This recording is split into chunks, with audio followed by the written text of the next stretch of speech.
है वो 300 किलोमीटर की दूरी चल के जाता है, लो जी गया, फिर वापस मुड़ता है, फिर क्या बोला है, और वापस लौटता है, फिर वापस लौटेगा, लो जी अपने घर आ गया, उससे मिल के आ गया।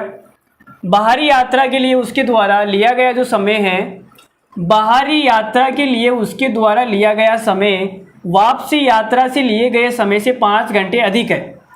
भाई जब वापस आया तब इसको 5 घंटे अधिक लग गए, और गया था, चलो मान लेते हैं जी गया था तब इसको 10 घंटे लगे, और जब वापस आया तो इसको 5 घंटे अधिक लग गए, मतलब 15 घंटे लग गए। तो वापस आने में ज़्यादा टाइम लग रहा है, वो कितना है, 5 घंटे ज़्यादा ले रहा है वापस आने में, और जाने में तो ये जल्दी जल्दी चला गया था क्योंकि उससे मिलना था ना इसको। तो बड़ी एक्साइटमेंट थी, और एक्साइटमेंट में कितनी स्पीड से गया वो भी नहीं पता, लेकिन वापस आया तब ऐसे वापस ऐसे आया ये, तो इस भाई साहब को 5 घंटे अधिक लग गए। ठीक है, अब आगे देखो, यदि वह जाने की गति से 10 किलोमीटर प्रति घंटा अधिक गति से वापस लौटता है तो पूरी यात्रा के दौरान औसत गति क्या है आपको बतानी है। तो देखो जी, औसत गति बतानी है तो टाइम का गैप कितना है, पहले हम स्पीड निकाल लेते हैं, पहले कितनी थी और बाद में कितनी थी।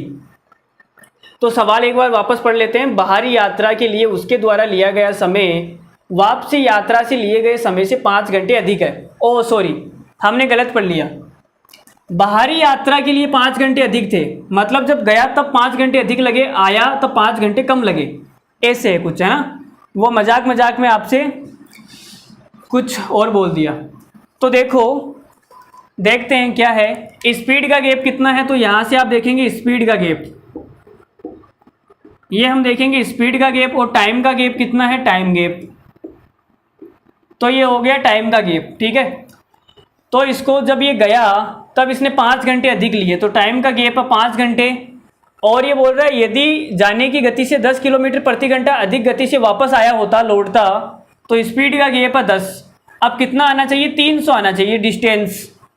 तो 10, 20, 30, 40, 50, 60 और 5, 10, 15, 20, 25 और 30। तो कहाँ पे आ रहा है देख लो, 300 कहाँ पे आ रहा है, शायद ये 300 आ जाएगा। 30 को नहीं नहीं, यहाँ कितना आएगा, यहाँ तो 750 आ रहा है ना, यहाँ 300 आ गया ना, ये रहा देखो। 20 को अगर मैं 15 से गुणा करूँगा 300, और 30 को 10 से गुणा करूँगा तो 300। तो जो ये हमारा पेयर बनेगा, इसमें जो डिस्टेंस आएगी वो कितनी आएगी, 300 किलोमीटर। ज़्यादा दूर जाने की ज़रूरत ही नहीं है, हम इतने दूर चले गए। जो डिस्टेंस है वो कितनी है, 300 किलोमीटर। तो इसकी जो स्पीड थी वो पहले 20 किलोमीटर थी, और टाइम कितना लग रहा था, 15 घंटे। लेकिन जब इसने स्पीड 10 बढ़ा ली, तो बढ़ाने के बाद में कितनी हो गई, 30। अब टाइम कितना लगेगा, 10 घंटे। तो हमसे सवाल में ये पूछा है कि इसकी एवरेज स्पीड कितनी है। तो एवरेज स्पीड निकालने के लिए हम क्या करते हैं, जैसे कि यहाँ पे डिस्टेंस है, यहाँ पे फिक्स डिस्टेंस है। अब ये क्या बोल रहा है, बाहरी यात्रा के लिए उसके द्वारा लिया गया समय वापसी यात्रा से लिए गए समय से 5 घंटे अधिक है। यदि जाने की गति से 10 किलोमीटर प्रति घंटा गति से वापस लौटता, तो जो जाने की स्पीड है वो कितनी है, जाने की स्पीड है 20 किलोमीटर प्रति घंटा, और आने की जो स्पीड है, आने की स्पीड कितनी है, 30 किलोमीटर प्रति घंटा। इसने अपनी स्पीड 10 बढ़ा दी, ठीक है। तो ये 20 की स्पीड से गया और 30 की स्पीड से वापस आया, तो इसको जो टाइम लगा, सॉरी टाइम क्या, हमें क्या निकालनी है, एवरेज स्पीड निकालनी है ना, औसत गति। तो जब डिस्टेंस सेम होती है, जब दोनों ही केसेस में डिस्टेंस क्या होती है, सेम होती है, तब हम कैसे निकालते हैं एवरेज स्पीड, आगे हम पढ़ने वाले हैं। आज क्रॉस प्रोडक्ट पढ़ लेते हैं, कल हम क्या पढ़ेंगे, एवरेज स्पीड पढ़ेंगे, तो बहुत अच्छे से जानेंगे। यहाँ तो मैं आपको बता देता हूँ, जब डिस्टेंस सेम होती है तब जो एवरेज स्पीड होती है वो होती है 2xy बटे के अंदर x प्लस y। तो यहाँ से देखो ये आएगा 2x क्या है 20, और y कितना है 30, और नीचे आ जाएगा 20 प्लस 30। भाई पहले x की स्पीड से गया, y की स्पीड से वापस आया, तो 2 गुणा 20 गुणा 30 बटे में 20 प्लस 30। तो ये कितना आ जाएगा, 2 को 20 से गुणा करेंगे 40, और गुणा के अंदर 30 बटे में कितना आएगा 50। तो 0 से 0 गया, 5 से जाएगा 8 बार, 8 तिया कितना होता है 24, 8 तिया 24 ही होता है ना। तो हमारा कौन सा आंसर आएगा, 24 किलोमीटर प्रति घंटा। तो ये हमारा इस सवाल का आंसर होगा 24 किलोमीटर प्रति घंटा। ठीक है, और ये CPU 2020 का सवाल था, ये अच्छा सवाल था।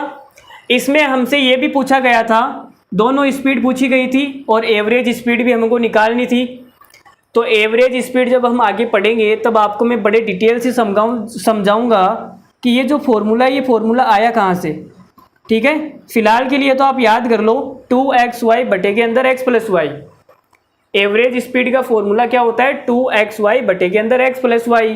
x की स्पीड से गया, y की स्पीड से वापस आया, तो x की जगह हो जाएगा 20, y की जगह हो जाएगा 30। तो मान रख दिया और सोल्व कर लिया, तो आंसर कितना आया, 24 किलोमीटर प्रति घंटा। यहाँ अगर आपको समझ में आ गया तो बाकी सवाल तो आप कर ही लोगे। जो मेन इस सवाल का पोर्शन है वो यहाँ का ही है। ठीक है, तो उम्मीद करता हूँ ये सवाल भी आपको समझ में आया होगा। अच्छा सवाल था, मुझे तो काफ़ी अच्छा सवाल लगा। इसमें और भी कुछ चीज़ें पूछी गई थी, तो आगे बढ़ते हैं। तो अगर आपकी इजाज़त है तो